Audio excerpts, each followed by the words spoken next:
Bonjour à tous. Les élections sont la nouvelle cible de ceux qui veulent surfer sur le coronavirus pour imposer leurs lubies, de vieilles idées qu'ils avaient depuis longtemps qui servent leur intérêt personnel.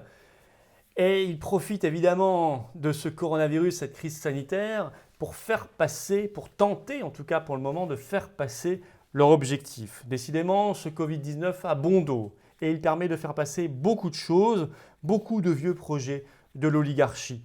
Je parle ici de bidouillage, de magouille des élections, aussi bien sur la date des élections que sur le grand retour, vous en entendez parler, du vote par correspondance en France, au moment même où, étant donné ce qui se passe aux États-Unis, le vote par correspondance devrait être discrédité comme jamais. On va y revenir, vous allez sûrement apprendre beaucoup de choses très concrètes dans cette vidéo et ça nous montre, cette vidéo, ce sujet du jour nous montre à quel point il faut riposter, il ne faut pas se laisser faire.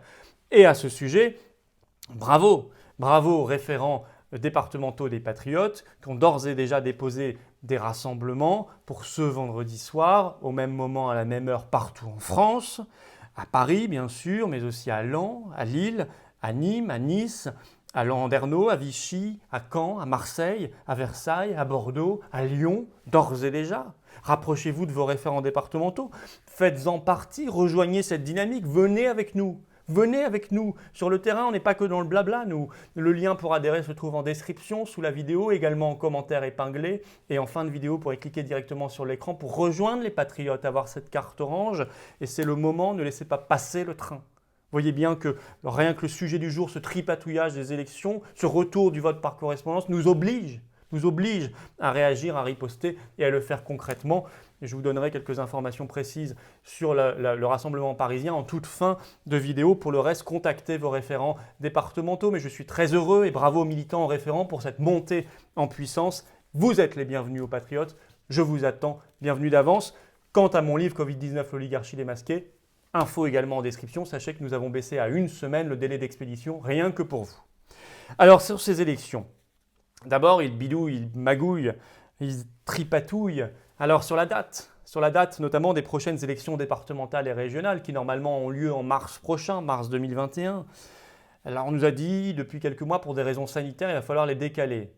Ça n'a évidemment rien à voir avec le fait qu'Emmanuel Macron envisagerait éventuellement de repousser ces élections à après la présidentielle parce qu'il craint une défaite monumentale un peu avant l'élection présidentielle. Non, ça n'a strictement rien à voir, bien sûr. C'est purement sanitaire, hein. C'est ce qu'on nous demande de croire. Et à ce sujet, donc en octobre 2020, ils ont installé une commission présidée par Jean-Louis Debré pour définir une première proposition de report de ces élections. Et on apprend par un article de Paris Match du 9 novembre, je cite, Jean-Louis Debré veut les élections en juin. Donc au lieu de mars, en juin 2021. Regardez comment c'est d'ailleurs écrit, Jean-Louis Debré veut, comme si c'était une personne comme ça qui décidait, c'est dans les faits c'est ça, une personne maintenant qui décide du report des élections. Et Paris Match ajoute dans cet article, je cite, le gouvernement souhaite une clause de revoyure qui permettrait par exemple au printemps prochain de décaler à nouveau l'élection en cas de nouvelles menaces sanitaires. Alors, je ne sais pas d'ailleurs, Jean-Louis Debré, qui l'a consulté, parce qu'il était censé consulter les forces politiques d'opposition. En tout cas, moi, il ne m'a jamais appelé, jamais consulté, jamais envoyé le moindre courriel, rien du tout.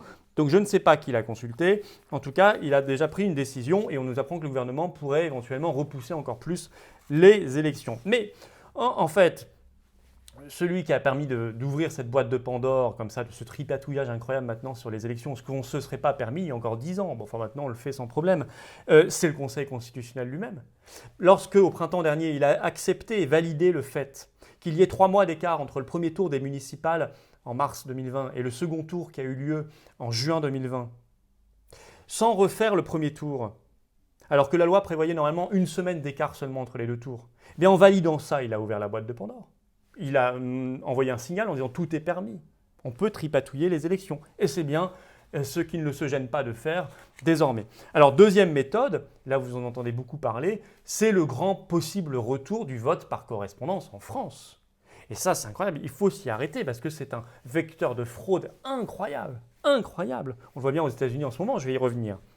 Alors évidemment, si on nous promet le retour du vote par correspondance en France, c'est bien sûr pour des raisons sanitaires. c'est pour notre bien, évidemment. Alors là, ça a commencé dès juin dernier.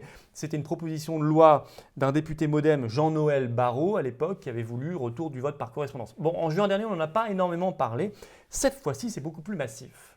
Et ils ont des soutiens jusqu'au plus haut sommet de l'État. Ainsi, le sénateur En Marche, Xavier Iacovelli, a déposé le 6 novembre au Sénat une proposition de loi, je cite, pour autoriser le vote par correspondance. Et je vous cite les arguments qu'il met en avant dans cette proposition de loi. Au moment où une crise sanitaire bouleverse notre quotidien, il est nécessaire d'adapter nos règles démocratiques. Donc il faut adapter notre démocratie au virus. Décidément, il faut tout adapter au virus, jusqu'à nos vies, nos libertés, tout. Jusqu'à Noël. Noël, on va pas non plus laisser faire l'annulation de Noël, mais ça, je vous en parlerai sûrement dans une vidéo demain. Alors, poursuivi, si vous voulez, par un autre sénateur socialiste, Éric Kerrouche, qui lui s'apprête aussi à déposer une proposition de loi au Sénat pour appliquer le vote par correspondance dès les prochaines élections départementales et régionales. On peut citer également le député En Marche, Bruno Bonnell, qui a eu cette formule incroyable. Il faut adapter notre démocratie aux enjeux pandémiques. Je vous l'ai dit, ils veulent tout adapter aux enjeux pandémiques. Ce coronavirus a décidément bon dos. Puis on nous dit, oui, mais Gérald Darmanin, ministre de l'Intérieur, est contre. Oui, il a dit que pour l'instant, il était contre. Mais il n'y a pas d'unanimité au gouvernement. Ce 11 novembre sur France Info, vous avez le ministre des Relations avec le Parlement, son collègue, donc Marc Fesneau, qui déclare ceci. C'est un débat qu'il faut poser sur la table. Donc on voit que même au sein du gouvernement, il commence à y avoir des partisans du vote par correspondance. Et puis, ils ont réussi à obtenir le soutien du président du Sénat, rien que ça, Gérard Larcher, qui, dans un entretien au Figaro le 10 novembre, je cite, appelle à travailler sur le vote par correspondance. On peut citer aussi l'ancien Premier ministre Jean-Pierre Raffarin, qui, sur Public Sénat le 10 novembre, déclare qu'il n'est pas hostile, je cite, à l'idée de réintroduire le vote par correspondance en France.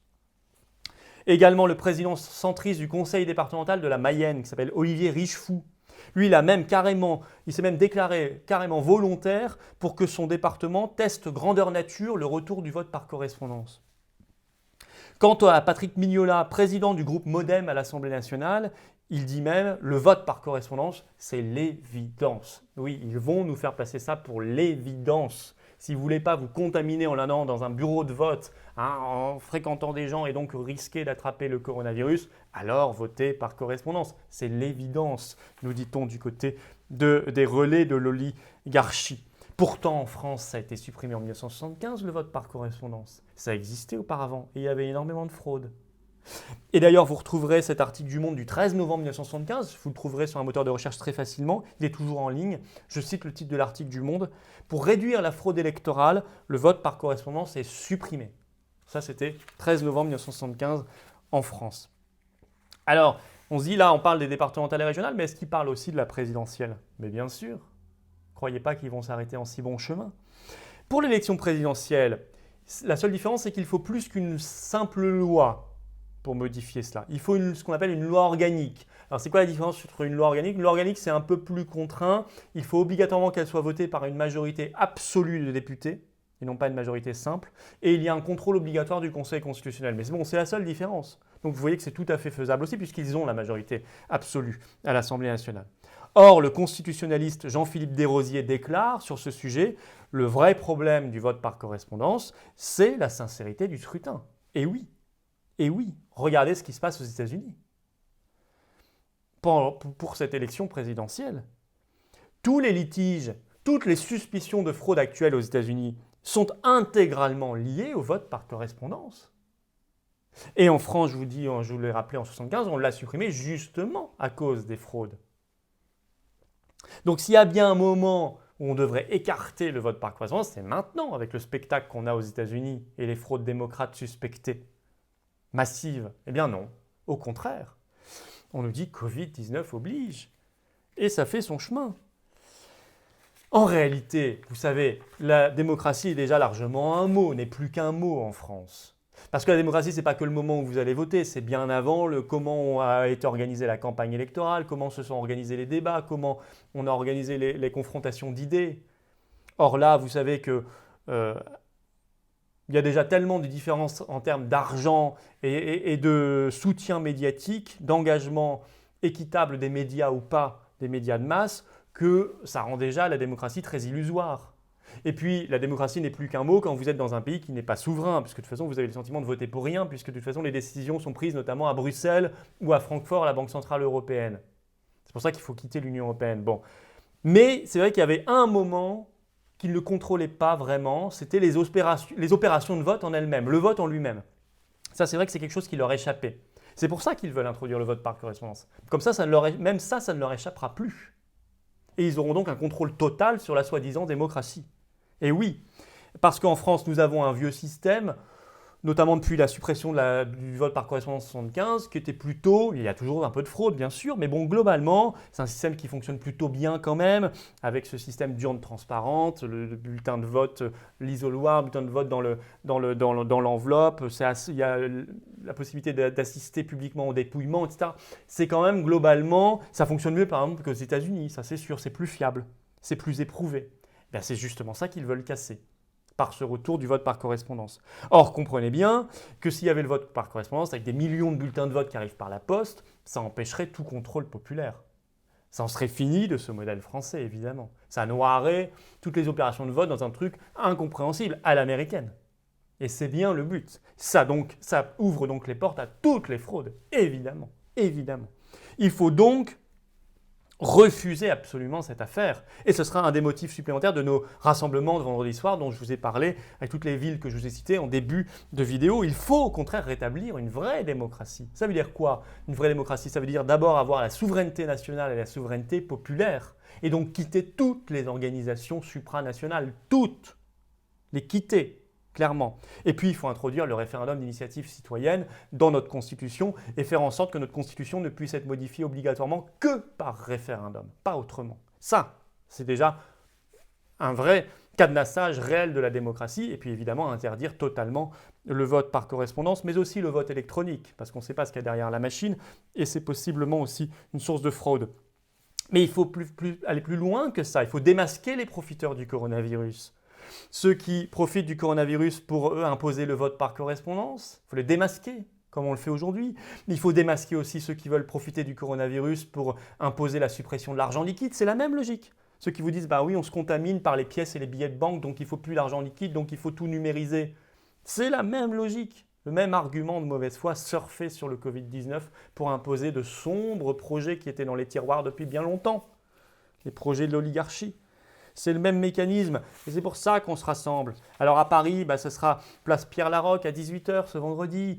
Et contactez référent75@les-patriotes.fr pour toutes les consignes. Référent de Paris, Dominique Bourse-Provence. Et puis toutes les villes que je vous ai citées, puis il y en aura d'autres et puis on fera pression. Et c'est ça être patriote. C'est pour ça qu'il faut nous rejoindre. Cliquez ici directement sur l'écran pour adhérer aux patriotes. Le lien est également en description sous la vidéo et en commentaire épinglé. Je vous attends. Nous avons du pain sur la planche. Vive la France!